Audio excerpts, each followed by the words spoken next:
رسول اللہ صلی اللہ علیہ وسلم نے فرمایا کہ جو شخص حدث کرے اس کی نماز قبول نہیں ہوتی جب تک کہ وہ دوبارہ وضو نہ کر لے۔ حضرموت کے ایک شخص نے پوچھا کہ اے ابو ہریرہ، حدث ہونا کیا ہے؟ آپ نے فرمایا پخانے کے مقام سے نکلنے والی آواز والی یا بے آواز والی ہوا۔ صحیح بخاری حدیث نمبر 135۔ رسول اللہ صلی اللہ علیہ وآلہ وسلم نے فرمایا کہ میری امت کے لوگ وضو کے نشانات کی وجہ سے قیامت کے دن سفید پیشانی اور سفید ہاتھ پاؤں والوں کی شکل میں بلائے جائیں گے، تو تم میں سے جو کوئی اپنی چمک بڑھانا چاہتا ہے تو وہ بڑھا لے، یعنی وضو اچھی طرح کر لے۔ صحیح بخاری حدیث نمبر 136۔ رسول کریم صلی اللہ علیہ وسلم سے شکایت کی گئی کہ ایک شخص ہے جسے یہ خیال ہوتا ہے کہ نماز میں کوئی چیز یعنی ہوا نکلتی معلوم ہوئی ہے۔ آپ صلی اللہ علیہ وسلم نے فرمایا کہ نماز سے نہ پھرے یا نہ مڑے جب تک آواز نہ سنے یا بو نہ پائے۔ صحیح بخاری حدیث نمبر 137۔ نبی کریم صلی اللہ علیہ وسلم سوئے یہاں تک کہ آپ خراٹے لینے لگے، پھر آپ نے نماز پڑھی، اور کبھی راوی نے یوں کہا کہ آپ صلی اللہ علیہ وسلم لیٹ گئے پھر خراٹے لینے لگے، پھر آپ صلی اللہ علیہ وسلم کھڑے ہوئے، اس کے بعد نماز پڑھی۔ پھر سفیان نے ہم سے دوسری مرتبہ، ابن عباس رضی اللہ تعالی عنہ کہتے تھے کہ ایک مرتبہ میں نے اپنی خالہ ام المومنین حضرت میمونہ کے گھر رات گزاری تو میں نے دیکھا کہ رسول اللہ صلی اللہ علیہ وسلم رات کو اٹھے۔ جب تھوڑی رات باقی رہ گئی تو آپ صلی اللہ علیہ وسلم نے اٹھ کر ایک لٹکے ہوئے مشکیزے سے ہلکا سا وضو کیا۔ عمرو اس کا ہلکا پن اور معمولی ہونا بیان کرتے تھے، اور آپ کھڑے ہو کر نماز پڑھنے لگے تو میں نے بھی اسی طرح وضو کیا جس طرح آپ صلی اللہ علیہ وسلم نے کیا تھا، پھر آ کر آپ کے بائیں طرف کھڑا ہو گیا۔ اور کبھی سفیان نے ان یسارہ کے بجائے ان شمالہ کا لفظ کہا، مطلب دونوں کا ایک ہی ہے۔ پھر آپ صلی اللہ علیہ وسلم نے مجھے پھیر لیا اور اپنی داہنی جانب کر لیا، پھر نماز پڑھی جس قدر اللہ کو منظور تھا۔ پھر آپ لیٹ گئے اور سو گئے حتیٰ کہ خراٹوں کی آواز آنے لگی۔ پھر آپ کی خدمت میں مؤذن حاضر ہوا اور اس نے آپ کو نماز کی اطلاع دی۔ آپ صلی اللہ علیہ وسلم اس کے ساتھ نماز کے لیے تشریف لے گئے، پھر آپ نے نماز پڑھی اور وضو نہیں کیا۔ سفیان کہتے ہیں کہ ہم نے عمرو سے کہا، کچھ لوگ کہتے ہیں کہ رسول اللہ صلی اللہ علیہ وسلم کی آنکھیں سوتی تھیں، دل نہیں سوتا تھا۔ عمرو نے کہا، میں نے عبید بن عمیر سے سنا، وہ کہتے تھے کہ انبیاء علیہ السلام کے خواب بھی وہی ہوتے ہیں۔ پھر قرآن کی یہ آیت پڑھی، میں خواب میں دیکھتا ہوں کہ میں تجھے ذبح کر رہا ہوں۔ صحیح بخاری حدیث نمبر 138۔ رسول اللہ صلی اللہ علیہ وسلم میدان عرفات سے واپس ہوئے۔ جب گھاٹی میں پہنچے تو آپ اتر گئے۔ آپ نے پہلے پیشاب کیا، پھر وضو کیا اور خوب اچھی طرح نہیں کیا۔ تب میں نے کہا، یا رسول اللہ، نماز کا وقت آ گیا۔ آپ صلی اللہ علیہ وسلم نے فرمایا، نماز آگے ہے، یعنی مزدلفہ چل کر پڑھیں گے۔ جب مزدلفہ میں پہنچے تو آپ نے خوب اچھی طرح وضو کیا، پھر جماعت کھڑی کی گئی۔ آپ صلی اللہ علیہ وسلم نے مغرب کی نماز پڑھی، پھر ہر شخص نے اپنے اونٹ کو اپنی جگہ بٹھایا، پھر عشاء کی جماعت کھڑی کی گئی اور آپ نے نماز پڑھی، اور ان دونوں نمازوں کے درمیان کوئی نماز نہیں پڑھی۔ صحیح بخاری حدیث نمبر 139۔ ابن عباس رضی اللہ تعالی عنہ نے وضو کیا تو اپنا چہرہ دھویا، اس طرح کہ پہلے پانی کے ایک چلو سے کلی کی اور ناک میں پانی دیا، پھر پانی کا ایک اور چلو لیا، پھر اس کو اس طرح کیا، یعنی دوسرے ہاتھ کو ملایا، پھر اس سے اپنا چہرہ دھویا، پھر پانی کا دوسرا چلو لیا اور اس سے اپنا داہنا ہاتھ دھویا، پھر پانی کا ایک اور چلو لے کر اس سے اپنا بایاں ہاتھ دھویا، اس کے بعد اپنے سر کا مسح کیا، پھر پانی کا چلو لے کر داہنے پاؤں پر ڈالا اور اسے دھویا، پھر دوسرے چلو سے اپنا پاؤں دھویا یعنی بایاں پاؤں۔ اس کے بعد کہا کہ میں نے رسول اللہ صلی اللہ علیہ وسلم کو اسی طرح وضو کرتے ہوئے دیکھا ہے۔ صحیح بخاری حدیث نمبر 140۔ نبی اکرم صلی اللہ علیہ وآلہ وسلم نے فرمایا، جب تم میں سے کوئی اپنی بیوی سے جمع کرے تو کہے اللہ کے نام کے ساتھ شروع کرتا ہوں، اے اللہ ہمیں شیطان سے بچا اور شیطان کو اس چیز سے دور رکھ جو تو اس جمع کے نتیجے میں ہمیں عطا فرمائے۔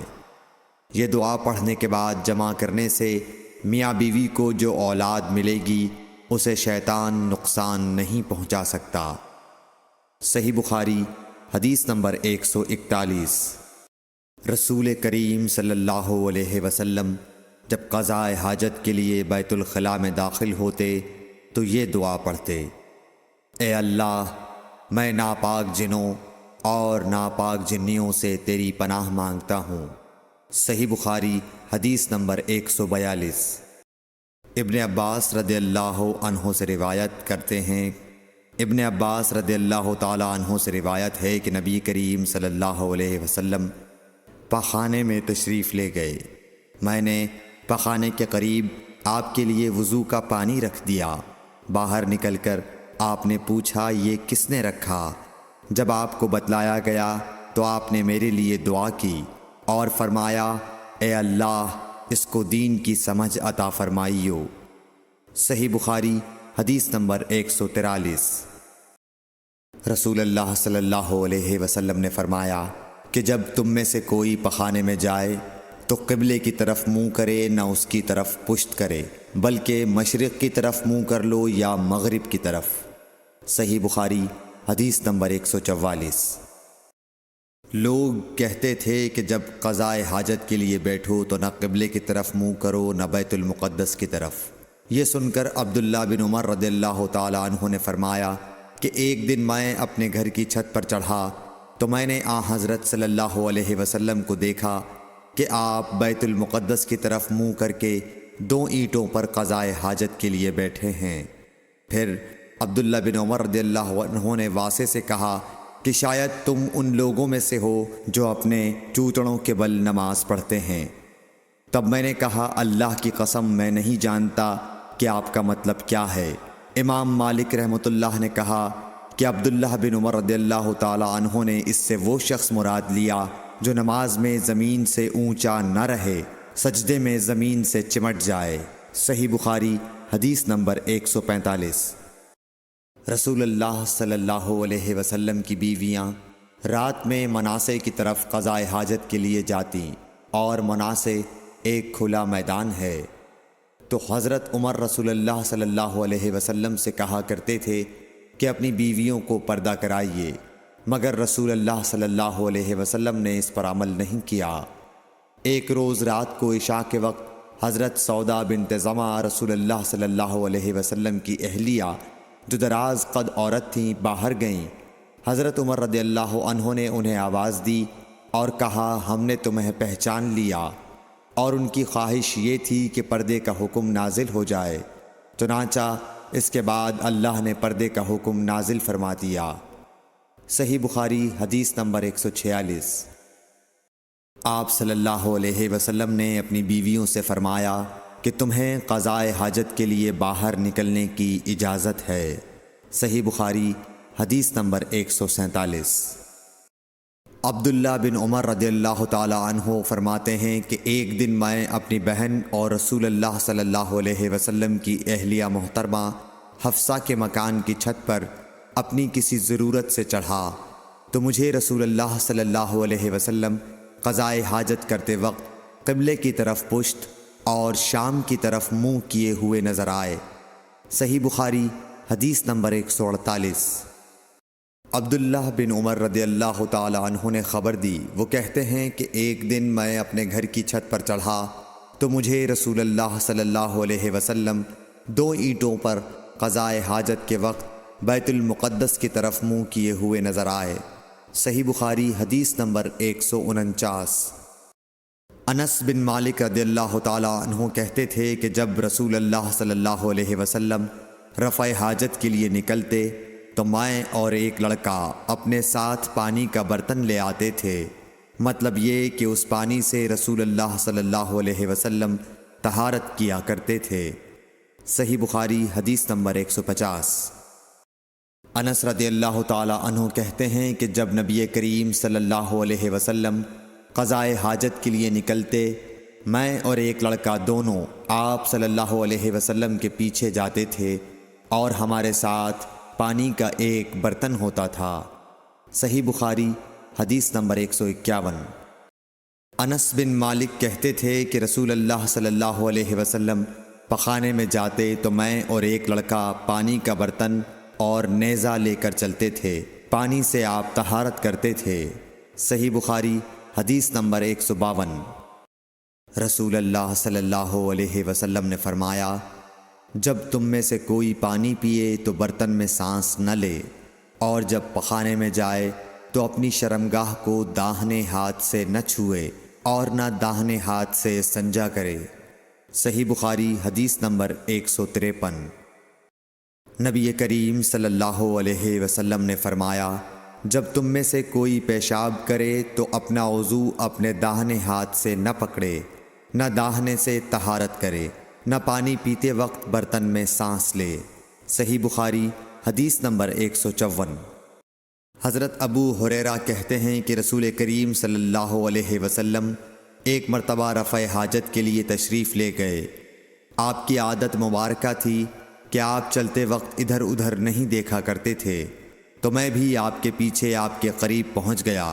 مجھے دیکھ کر آپ نے فرمایا کہ مجھے پتھر ڈھونڈ دو تاکہ میں ان سے پاکی حاصل کروں، یا اسی جیسا کوئی لفظ فرمایا، اور فرمایا کہ ہڈی اور گوبر نہ لانا۔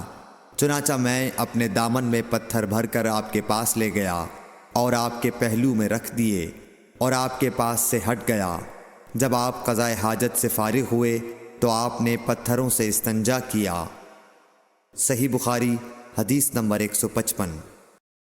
عبداللہ بن مسعود رضی اللہ تعالی عنہ کہتے تھے کہ نبی کریم صلی اللہ علیہ وسلم رفع حاجت کے لیے گئے تو آپ نے مجھے فرمایا کہ میں 3 پتھر تلاش کر کے آپ کے پاس لاؤں، لیکن مجھے 2 پتھر ملے، تیسرا ڈھونڈا مگر مل نہ سکا، تو میں نے خشک گوبر اٹھا لیا، اس کو لے کر آپ کے پاس آ گیا۔ آپ نے پتھر تو لے لیے مگر گوبر پھینک دیا اور فرمایا یہ خود ناپاک ہے۔ صحیح بخاری حدیث نمبر 156۔ ابن عباس رضی اللہ تعالی عنہ کہتے ہیں کہ رسول اللہ صلی اللہ علیہ وسلم نے وضو میں ہر عضو کو ایک ایک مرتبہ دھویا۔ صحیح بخاری حدیث نمبر 157۔ عبداللہ بن زید رضی اللہ تعالی عنہ بیان کرتے ہیں کہ نبی کریم صلی اللہ علیہ وسلم نے وضو میں اعضاء کو 2 بار دھویا۔ صحیح بخاری حدیث نمبر 158۔ حضرت عثمان بن عفان رضی اللہ تعالی عنہ نے پانی کا برتن مانگا اور لے کر پہلے اپنی ہتھیلیوں پر 3 مرتبہ پانی ڈالا، پھر انہیں دھویا۔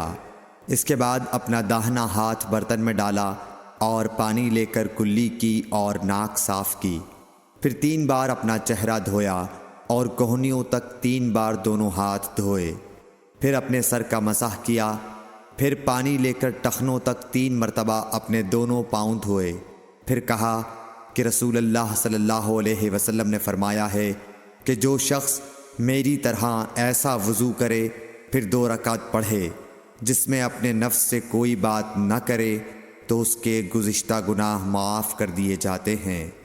صحیح بخاری حدیث نمبر 159۔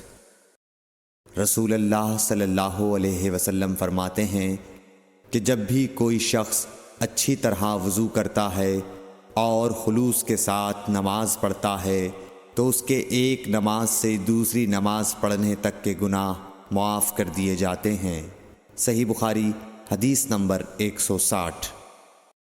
نبی کریم صلی اللہ علیہ وسلم نے فرمایا، جو شخص وضو کرے اسے چاہیے کہ ناک صاف کرے، اور جو پتھر سے استنجا کرے اسے چاہیے کہ طاق عدد یعنی 1، 3 یا 5 ہی سے کرے۔ صحیح بخاری حدیث نمبر 161۔